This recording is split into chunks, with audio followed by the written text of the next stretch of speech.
For the owner of this native nursery with more than 1 million plants, it was desperation rather than inspiration that drove him to set it up.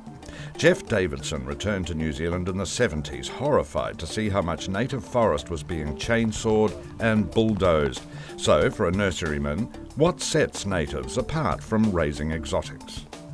The essence of New Zealand is the plants, and there is something different about New Zealand. Some say it's the light, some say it's the rain, but it just seems to be the plants give us a character that's quite different from anywhere else, and so that's what struck me. It took me a few months to work that one out, but we got there.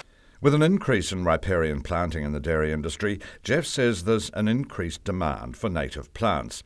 But he says he's seeing no great evidence of a desire by most farmers to plant natives on their properties, particularly for shelter and windbreaks.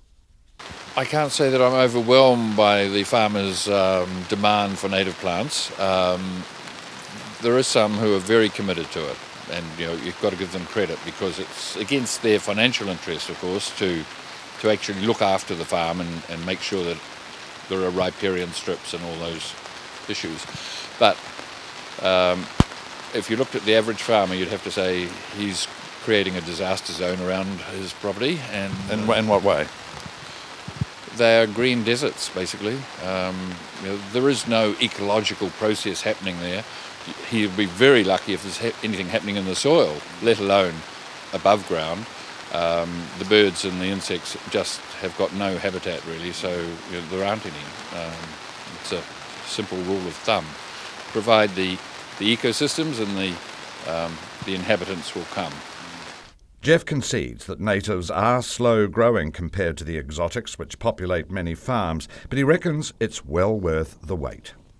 And fast isn't everything, because you plant the fast trees and they then blow over sooner. Or they create huge problems in the end result when you've got to chop them down. All those big hedgerows of pine trees you see around the country, they create issues down the track. Whereas if they planted kikateas in the beginning, it would have been a lot slower, but they'd have got a really good thick hedge, or toteras, depending on the soil conditions. So it's a matter of being patient, really, rather than demanding fast. Yeah. But I guess it's hard to see that the economic imperatives are going to see farmers actually shifting back to planting natives for hedges and shelter belts and the like. I'm sure it's going to require legislation to enforce it, but that's got to happen. We have a country that we should be protecting and looking after. Over the years, Jeff Davidson has confronted plenty of challenges in breeding native plants, mainly with the slow business of getting used to the individual requirements of different species by a process of trial and error. Scientists and their helpers from a joint study by the University of Aberdeen and Landcare Research at Lincoln are working away on a research project on native regeneration the day we call in. A quick chat with them soon establishes we know woefully little about our own native plants, and that's why the Jeff Davidsons of this world have to teach themselves so much. Well, a lot of people are keen to restore areas of regenerating forest. Many of them are coming back naturally through manuka or other tea tree assemblies. But what we're trying to find out is if you were trying to manage that landscape for a range of purposes, let's say you wanted to increase the tree diversity in it, what are the chances that you would succeed? On the other hand, if you wanted to manage it to maximise your carbon gain on that land, what would you need to know to optimise your chances of that? Our trees live for different ages, they've got different kinds of wood density. So we're looking at the seedling stage here because so many of the forests are young. We're growing them on very poor soils because many of the forest soils in Northland and Auckland and around it are very poor. So we're really rather putting our set of tree species through their paces. We're trying to find out how they perform in very low light and in conditions of very low soil nutrients. So what are the main challenges for our native plant breeders? Giving them the right conditions. Some will require a low pH, that is an acid type of soil. Others prefer on the higher end of the pH scale, and it just depends. Experience will teach you that, and you soon learn what's required. On his 6-hectare nursery, Jeff Davidson's got plenty of the heavy hitters so popular with people planting natives. There are kahikatea seedlings bearing little resemblance to their adult relations. The mighty totara is well represented, along with the rimu so widespread around the country. Cabbage trees, particularly popular for riparian plantings, are there in force. And then there's the spring-flowering kowhai with its particular challenges.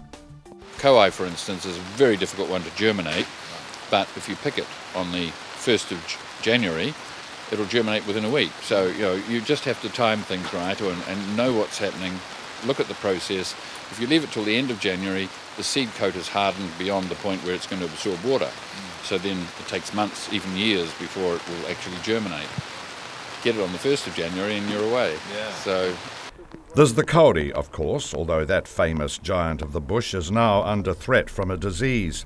There are native grasses, increasingly popular with landscapers, wetland plants, many of them sedges, and a huge variety of ferns. The endangered but popular flowering kakabeak is snapped up by gardeners. And there are many rare species which most of us will never see in the bush.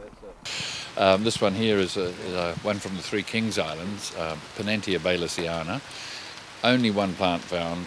She was a female, non-reproductive, so not much could happen, but a scientist managed to do whatever's got to be done to manipulate these things and got it to set seed. So we now can grow it from seed, and the young juveniles have grown up and become quite fertile, so they're producing seed of their own account now. So running a native plant nursery is a great calling for the green-fingered wanting to preserve our natural habitat. But a word of warning, it's an expensive undertaking. Setting up a nursery is quite expensive, but a lot of people start, as I did, with a hobby, and it grows from there, and you just evolve. And so there is quite a lot of competition from people who think they can get into this business, and they do one crop, and it's easy to do a crop of manuka or whatever and get thousands of plants, and then of course you have to offload them rather cheaply, which is not good for the industry. There's been a constant movement of nurseries out of Auckland pushing northwards or south as subdivisions keep moving, taking over the land. We could, with technology, sort of get potting machines and automate things, but it's not my style, so we're not going that way.